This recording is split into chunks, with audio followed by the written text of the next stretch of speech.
Hello बच्चों, स्वागत है आपका हमारे YouTube चैनल में।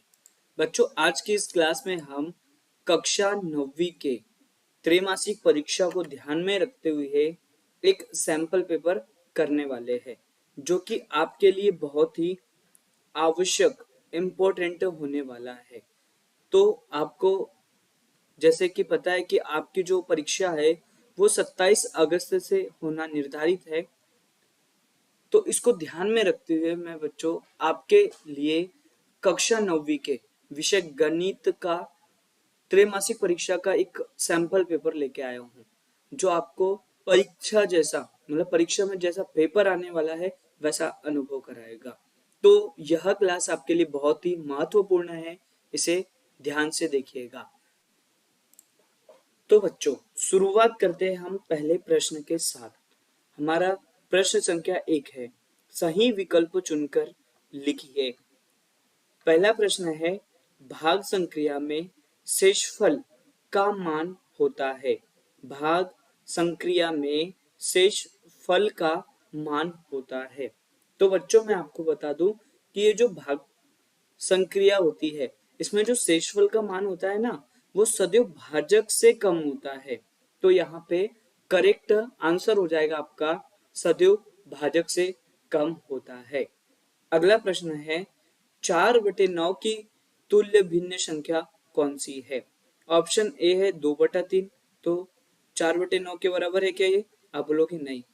बी देखो, 8/12 है। तो 8/12 का मतलब क्या होता है? तो आप बोलोगे 4 दूनी 8, 4 तिय 12। तो ये भी इसके बराबर नहीं है। फिर दूसरी संख्या हमने चेक करी 8/18। तो 2 चौके 8, 2 9 18। क्या 4/9 की जो तुल्य भिन्न संख्या है वो कौन सी है? तो आप बोलोगे सर 8/18 है। करेक्ट आंसर हो जाएगा ऑप्शन नंबर सी। अगला प्रश्न है कि मोहन की वर्तमान आयु x+3 वर्ष है। 5 वर्ष पूर्व उसकी आयु कितनी थी? तो यह आपको बताना है। बच्चों, मोहन की जो वर्तमान आयु है ना, वो कितनी है? तो वो आप बोलोगे सर वर्तमान आयु हमें दिख रही है x+3 वर्ष। ठीक है।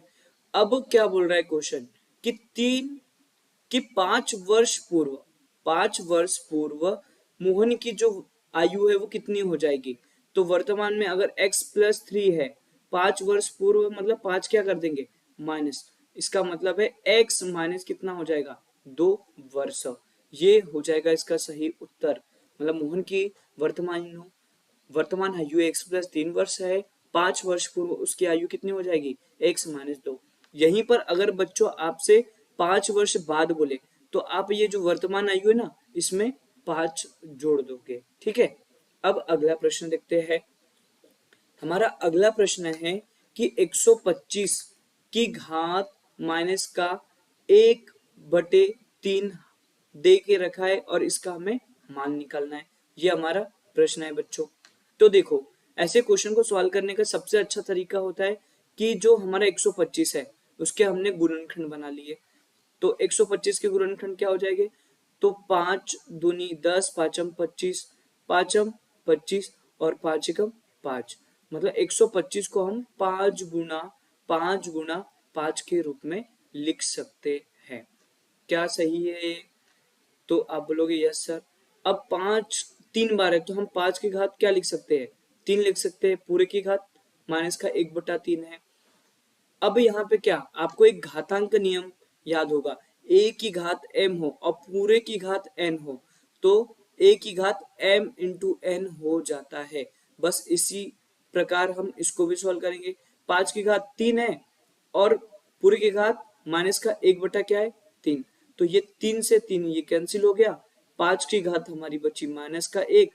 अब ऐसा ऑप्शन तो है नहीं, तो इसको हम 1/5 भी लिख सकते हैं। तो इसका सही उत्तर हो जाएगा ऑप्शन नंबर डी। अब चलते हैं बच्चों अगले प्रश्न की ओर। अगला प्रश्न है कि बहुपद के प्रत्येक पद में चर का जो घातांक है वो होता है।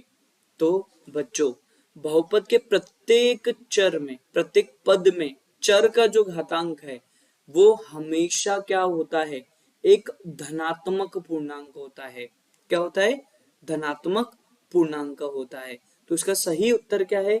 Option number A. अब हमारा अगला प्रश्न है बच्चों, मूल बिंदु स्थित होता है। तो मूल बिंदु कहां पर स्थित होता है? क्या एक्स अक्ष पर, क्या वाई अक्ष पर, दोनों अक्ष पर, या किसी भी अक्ष पर नहीं? तो बच्चों मूल बिंदु हम किसे बोलेंगे? तो एक्स अक्ष और वाई अक्ष का जो कटान बिंदु होता है, जो प्रतिच्छेदी बिंदु होता है, उसे हम मूल बिंदु कहते हैं। तो यहाँ पे हम बोलेंगे कि दोनों अक्ष पर मूल बिंदु स्थित होता है। यहाँ सही उत्तर हो जाएगा ऑप्शन नंबर सी। अब चलते हैं अगले प्रश्न की ओर। जो हमारा प्रश्न संख्या 2 है, रिक्त स्थानों की पूर्ति कीजिए। प्रश्न संख्या 1 है, इसकी प्रश्न संख्या 1 है। यहाँ पे हमें बोला गया कि 123 में 321 को जोड़ना है बराबर से, खाली स्थान है, प्लस 404 है। मतलब ये दोनों संख्या को जोड़ने पर, इधर दोनों संख्या को जोड़ने पर ये आपस में क्या आना चाहिए? बराबर आना चाहिए। तो यहाँ पे देखो, यहाँ पर है हमारा 123 और है 321। इनको आपस में जोड़ो, मतलब इस साइड वाले लेफ्ट वाले को एक साथ जोड़ रहा हो। 3 और 1 4, 2 और 2 4, और 3 और 1 4, मतलब 444 बराबर से यहाँ पे एक खालिस्तान प्लस ये 404 के बराबर है। तो ये खालिस्तान को बच्चों में x मान लेता हूँ कि मुझे x का मान निकालना है। तो इस कंडीशन में मैं क्या करूंगा, ये 444 है, इधर मैं 404 का पक्षांतर करूंगा तो मुझे वह x की वैल्यू मिल जाएगी।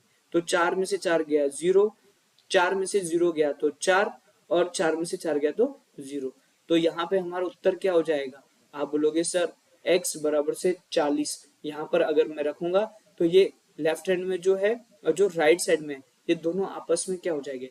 बराबर हो जाएंगे। मैंने कहा सही है बच्चे। अब चलते हैं अगले प्रश्न की ओर। हमारा अगला प्रश्न है बच्चों कि संख्या रेखा पर -5 और 5 के बीच दूरी कितनी होगी? तो देखो, ये हमारी संख्या रेखा, ये हमारा हो गया 0 1 2 3 4 और ये 5। ये हमारे धनात्मक वाले हो गए, ऐसे ऋणात्मक वाले हो गए। -3, -4, -5। यहाँ पे हमारा प्रश्न क्या है कि संख्या रेखा पर -5 और 5 के बीच की दूरी कितनी होती है? तो बच्चों मैं आपको बता दूं कि जो दूरी है ना वो हमेशा धनात्मक होती है। तो इधर जो दूरी है वो -5 है। -5 का अगर हम मॉड ले ले, मतलब एक मापांक होता है, मतलब ऐसा कि यहाँ से ही इस ब्रैकेट को जब भी खोलते हैं मापांक को, तो हमेशा धनात्मक चिन्ह बाहर निकलता है। और ऐसे ही ये 5 है तो ये 5, 1 से लेके 5 तक की दूरी 5 हो जाएगी। तो यहाँ पे ये 5 मिल गया, तो ये 5 + 5 मिलके कितना हो गया? 10। तो मैं बोलूंगा कि संख्या रेखा पर -5 और 5 के बीच की दूरी कितनी है? तो 10 है। कितनी है? 10। अगला प्रश्न है बच्चों, 90 सेंटीमीटर और 1 मीटर के बीच आपको अनुपात बताना है। तो 90 सेंटीमीटर, 90 सेंटीमीटर का मतलब 90 सेंटीमीटर लिख लिया, एक साइड लिखा 1 मीटर। अब आपको 1 मीटर में कितने सेंटीमीटर होता है ये तो पता है ना? तो आप बोलोगे सर पता है 100 सेंटीमीटर होता है। मैंने कहा ठीक है, 90 सेंटीमीटर जैसा का वैसा लिखा, 1 मीटर को हमने 100 सेंटीमीटर लिख लिया। अब इनका अनुपात पूछा है तो देखो, ये 0 से ये 0 कैंसिल हो गया, इनका अनुपात आया 9:10। यह इसका सही उत्तर रहेगा। तो 9:10 इस प्रश्न का सही उत्तर है। अब चलते हैं अगले प्रश्न की ओर। अब हमारा अगला प्रश्न है बच्चों कि बहुपद x की घात 2 -1 में x का गुणांक क्या है? तो बच्चों मैं आपको बता दूं कि ये जो x² - 1, यह एक हमारा बहुपद है। इसमें x का गुणांक पूछा है, तो आपको x वाला कोई पद दिख रहा है क्या? नहीं। मतलब यहाँ पर x कैसा है पता है? ऐसा कुछ इस टाइप का, 0 × x -1, ये ऐसा है। मतलब यहाँ पर x नहीं है तो मैं उसको ऐसा लिख सकता हूँ। तो ये जो x है इसका जो गुणांक है वो क्या है? 0 है। तो यहाँ पे उत्तर क्या आ जाएगा? आप बोलोगे 0। मतलब बहुपद x² - 1 में x का गुणांक कितना है? तो 0 है। अगला प्रश्न है बच्चों, 35 घात के बहुपद में, अब यहाँ पे बहुपद नहीं है बच्चों, यहाँ पे द्विपद है। क्या है? द्विपद में पदों की अधिकतम संख्या क्या होगी? तो हमें एक 35 घात का द्विपद लिखना है। तो देखो बच्चों, जैसे x है, इसकी घात मैंने लगा दी 35 और इसमें एक और पद लिख लिया, जैसे कि मैंने x लिख लिया। तो ये कितने पद हो गए? एक पद ये, दूसरा पद ये 2 पद हो गए। तो पदों की इसमें अधिकतम संख्या कितनी हो सकती है? तो आप बोलोगे सर अधिकतम पदों की संख्या 2 ही हो सकती है, क्योंकि यहाँ पे हम द्विपद की बात कर रहे हैं। ठीक है, समझ में आया क्या? अगर प्रश्न ऐसा होता कि x की घात मतलब 35 घात के बहुपद में ये जो बहुपद है इसकी अधिकतम घात कितनी हो सकती है, तो आप बोलोगे 35 ही हो सकती है, अगर ऐसा प्रश्न पूछे तो। अब हमारा अगला प्रश्न है, रैखिक बहुपद ax प्लस बी के शून्यक का मान होता है। तो बच्चों आपको याद है कि हम शून्यक कैसे निकालते हैं? तो ax प्लस बी बराबर से 0।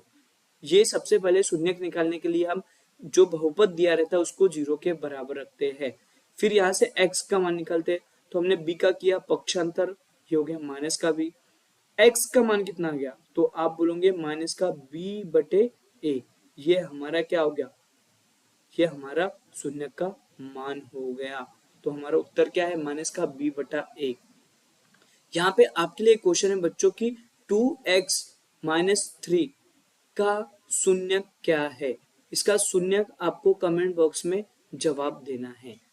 ठीक है, अब चलते हैं तीसरे प्रश्न की ओर।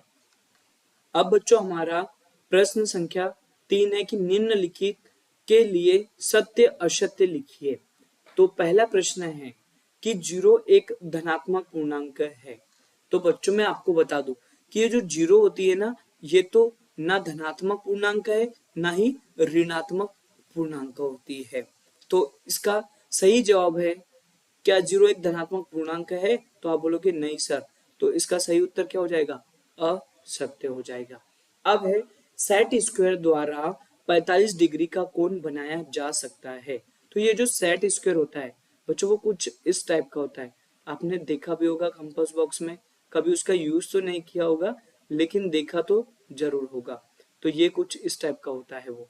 तो इससे क्या 45 डिग्री का कोण बनाया जा सकता है? तो हाँ, बनाया जा सकता है, इसलिए यह सत्य हो जाएगा। पतंग एक त्रिभुजाकार वस्तु है। पतंग त्रिभुजाकार वस्तु है, क्या ये सत्य है? तो आप बोलोगे सर नहीं, हमने तो पतंग देखी है, पतंग कुछ इस टाइप की होती है, इसमें 4 भुजाएं होती है। तो मैंने कहा सही बोल रहे हो बच्चों, आपने जरूर पतंग देखी है। तो एक भुजा ये, दूसरी ये, तीसरी ये, चौथी ये, मतलब इसकी कितनी भुजा होती है? 4 भुजा, मतलब ये चतुर्भुज आकार की होती है।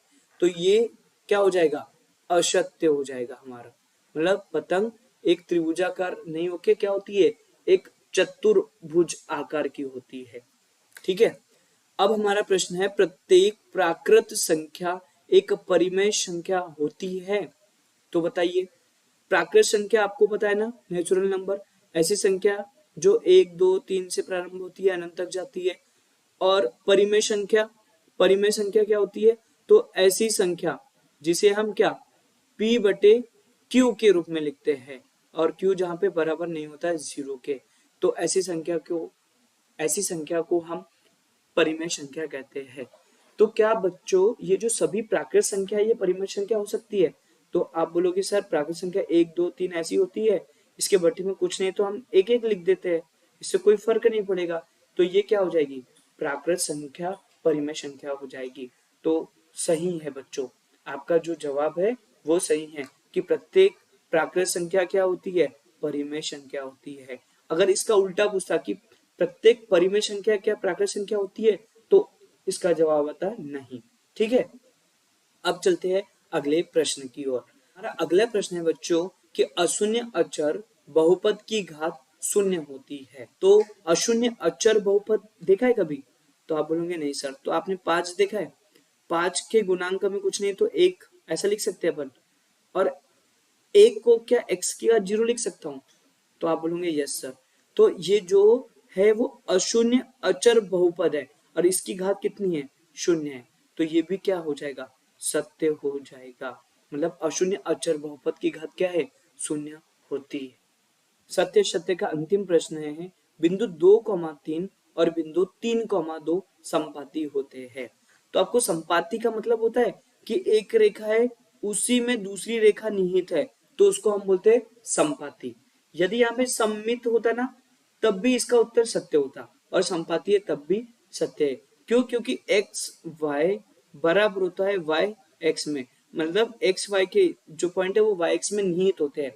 इसलिए इस प्रश्न का जवाब होगा सत्य, कि 2,3 और बिंदु 3,2 संपाती होते हैं। अब चलते हैं बच्चों अगले प्रश्न की ओर। अब हमारा प्रश्न है सही जोड़ी वाला। ठीक है, इधर है हमारे कुछ पॉइंट्स दे के रखे हैं, उनके सामने इनको मैच करना है। तो पहला है बच्चों कि बेलन के पृष्ठों की संख्या वो कितनी होती है। तो मैं आपको बता दूं कि बेलन जो होता है ना, बेलन उसके पृष्ठों की संख्या अगर आपको देखना है तो मैं आपको दिखा रहा हूँ। देखो एक पृष्ठ हमारा ये नीचे, और ये दूसरा, और फिर पता है ये वाला जो होता है ना, ये ऐसा पूरा राउंड वाला, ये जो ऐसा ऐसा पूरा चल के ऐसा, तो ये तीसरा पृष्ठ होता है। तो यहाँ पे हम बोलेंगे कि जो बेलन होता है इसके पृष्ठों की संख्या कितनी होती है, तो आप बोलोगे सर 3 होती है। ठीक है भाई। अब हम बात करते हैं शंकु की। तो शंकु देखा होगा ना आपने, ये कुछ इस टाइप का होता है।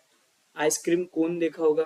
ठीक है, तो ये जो शंकु होता है इसके कितने पृष्ठ होते हैं, तो एक होता है ये नीचे वाला, और दूसरा ये राउंड वाला, ये राउंड, ये पूरा कंप्लीट 2।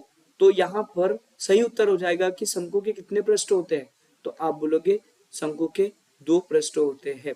सही उत्तर है 2। गोले के पृष्ठों की संख्या कितनी होती है। अब यहाँ पे प्रश्न है हमारा गोले वाला। तो गोला जो है उसके पृष्ठों की संख्या कितनी होती है। तो बच्चों आपने बॉल देखी है, बॉल में क्या अलग अलग पृष्ठ होता है कि पूरा एक ही पृष्ठ होता है वो, तो आप बोलोगे सर पूरा एक ही पृष्ठ होता है।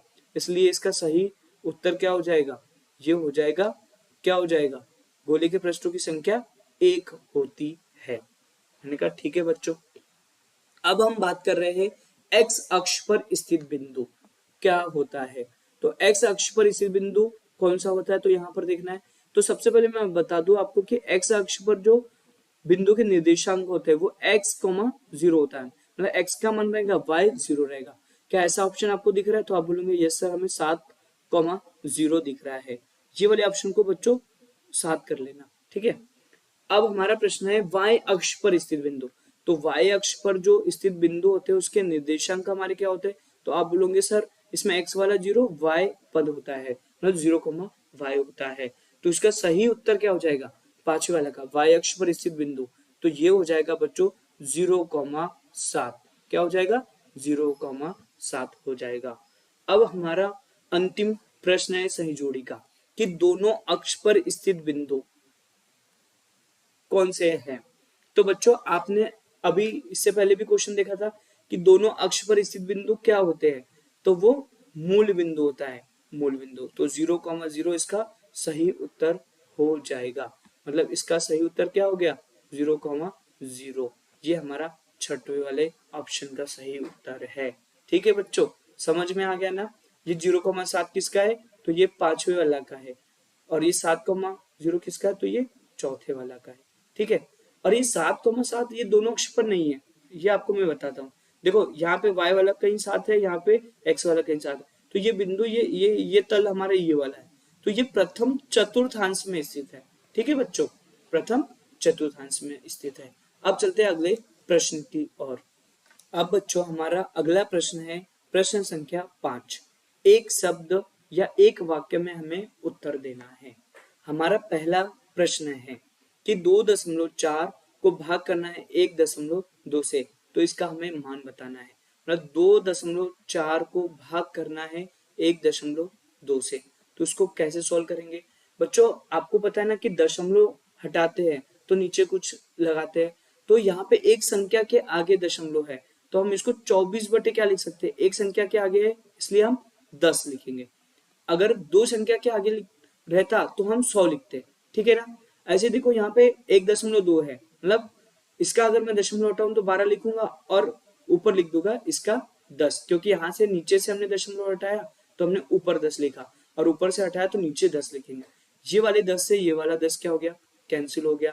तो अब हमारा 24/12 बचा है, और 12 दूनी क्या होता है 24। तो इस प्रश्न का उत्तर क्या हो जाएगा 2, मतलब 2.4 को भाग करेंगे 1.2 से, तो उत्तर हमारा 2 आएगा। ठीक है बच्चों। अब हमारा अगला प्रश्न है 85% को भिन्न के रूप में लिखिए। ये जो 85% है इसे हमें भिन्न के रूप में लिखना है। तो 85% का मतलब क्या होता है 100 का 85वां हिस्सा। ठीक है। अब बच्चों इसको हमें अगर भिन्न में लिखना है तो इसके अगर कोई मल्टीपल्स है इससे हम क्या करेंगे, इसमें भाग लगाएंगे।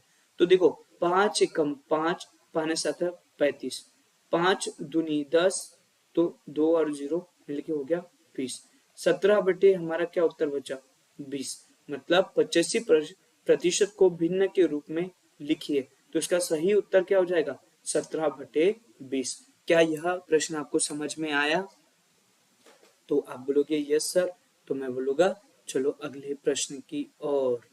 हमारा अगला प्रश्न है बच्चों कि यदि वर्ग की भुजा की जो माप है वो a हो तो उसका परिमाप क्या होगा। यदि वर्ग की भुजा की माप a हो तो उसका परिमाप क्या होगा। तो वर्ग देखा है अपने, वर्ग जिसकी सभी भुजाएं क्या हो बराबर, और वो भी हमें प्रश्न में a दे के रखा है। इसका परिमाप पूछा है, तो वर्ग का जो परिमाप होता है ना वो 4 गुना क्या होता है। तो आप बोलोगे सर 4 गुना भुजा होता है। अब भुजा का मान क्या है a है, इसलिए इसका सही उत्तर हो जाएगा 4a। ठीक है बच्चों। अब चलते हैं अगले प्रश्न की ओर। अब यहाँ पे हमारा प्रश्न है कि ये बच्चों इसको सही कर लेना, ये 1/17 है। 1/17 के दशमलव प्रचार के पुनरावृत्ति खंड में अंकों की अधिकतम संख्या क्या होगी। बच्चों यहाँ पर आपको 17 का भाग लगाना है। यहाँ पे बच्चों आपको 17 का भाग देना है 1 में, फिर बताना है कि ये पुनरावृत्ति कहाँ से प्रारंभ हो रही है। तो 17 का 1 में भाग नहीं जाएगा। आप बोलोगे सर हम लगाएंगे दशमलव। मैंने कहा ठीक है बच्चों लगा लो। फिर भी भाग नहीं जा रहा तो भाग नास्तिक का शून्य लगाया, फिर यहाँ पे 1 0 लगाया। 17 एकम 17, 17 दूनी 34, 17 51, 17 चौक 68, 17 पाँचे क्या होता है 85 होता है, 85 होता है। तो माइनस करेंगे अपन 100 में से, तो आप बोलोगे सर 85 में 100 में से 85 गया तो 15 बचा। फिर अब भाग नहीं जा रहा तो अब लगाएंगे यहाँ पे 0। 17 का टेबल ऐसा पढ़ो कि 150 के आसपास पहुंच जाए। तो 17 8 है कितना होता है 136 होता है क्या बच्चों। तो अब हमारा क्या बचा यहाँ पर 4 बचा। 10 में से 6 गए तो 4 बचा, यहाँ पे 4 में से 3 गया तो 1 बचा, मतलब 14 बचा। 150 में से 136 जाता है 14 बचता है। अब भाग नहीं जा रहा तो 0 लगाया। फिर से 17 का टेबल पढ़ा तो 17 8 100 कितना होता है 36 होता है। तो आपने माइनस किया तो ये फिर से कितना 40 बचा। अब भाग नहीं जा रहा तो 17 दूनी क्या लगाया, यहाँ पे 0 लगाया, 17 दूनी 34, फिर 34, फिर ऐसा माइनस किया, फिर 6 बचा, फिर भाग नहीं जा रहा 0। ऐसे ऐसे हम सॉल्व करते जाएंगे, और यहाँ पर हमारा जो उत्तर आएगा ना बच्चों वो आएगा 0.05882। फिर इसके बाद क्या आएगा पता है, एक बार 3, फिर 5 आएगा, फिर 2 आएगा, फिर 9 आएगा, फिर 1 आएगा, फिर 9 के बाद 4 आएगा, फिर 1, फिर उसके बाद आएगा 7, फिर 6 और फिर 4, फिर आएगा 7। इसके बाद क्या हो जाएगा, फिर इससे क्या हो जाएगा रिपीटेशन चालू हो जाएगा। तो अब आप देखो कि इसमें पुनरावृत्ति अंकों में, पुनरावृत्ति खंडों में अंकों की अधिकतम संख्या कितनी है। मतलब इसके बाद पता है ये फिर से रिपीटेशन चालू हो जाएगा। तो देखो ये 3, ये 3 6, ये 3 3 9, 3 4 12, 3 5 6 15 और 1 16। तो इस प्रश्न का जो सही जवाब होगा वो होगा 16। क्या होगा 16 हो जाएगा उसका सही जवाब। अब चलते हैं अगले प्रश्न की ओर। अब हमारा अगला प्रश्न है बच्चों कि शून्य बहुपद की घात क्या होती है। तो शून्य बहुपद की जो घात होती है ना वो अपरिभाषित होती है। घात क्या होती है, अपरिभाषित होती है, मतलब जिसकी अपन कल्पना नहीं कर सकते, अपरिभाषित होती है। इसका सही जवाब क्या है? अपरिभाषित होती है। अब बच्चों हमारा प्रश्न है, कार्तिकीय निर्देशांक पद्धति की खोज करने वाले गणितज्ञ का नाम क्या था? तो इनका नाम था बच्चों रेने। ये कार्तिकीय निर्देशांक पद्धति की खोज करने वाले जो वैज्ञानिक थे, इनका नाम क्या था? Rene Descartes.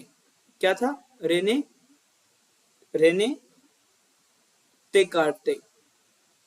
देखो मैं यहां लिख देता हूं, रेने देकार्टे,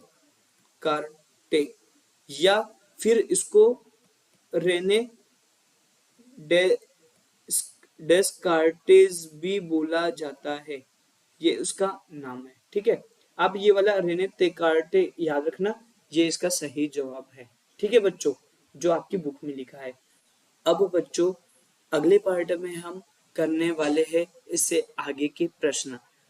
सो अगर आपको यह हमारा लेक्चर, हमारी मेहनत अच्छी लगी हो, इसे लाइक जरूर करें, शेयर करें, अपने दोस्तों के साथ में शेयर जरूर करें, उन्हें भी बताएं कि यहाँ पर हम ऐसे पढ़ाई कर रहे हैं। So thank you so much guys for watching this video. Bye bye, take care.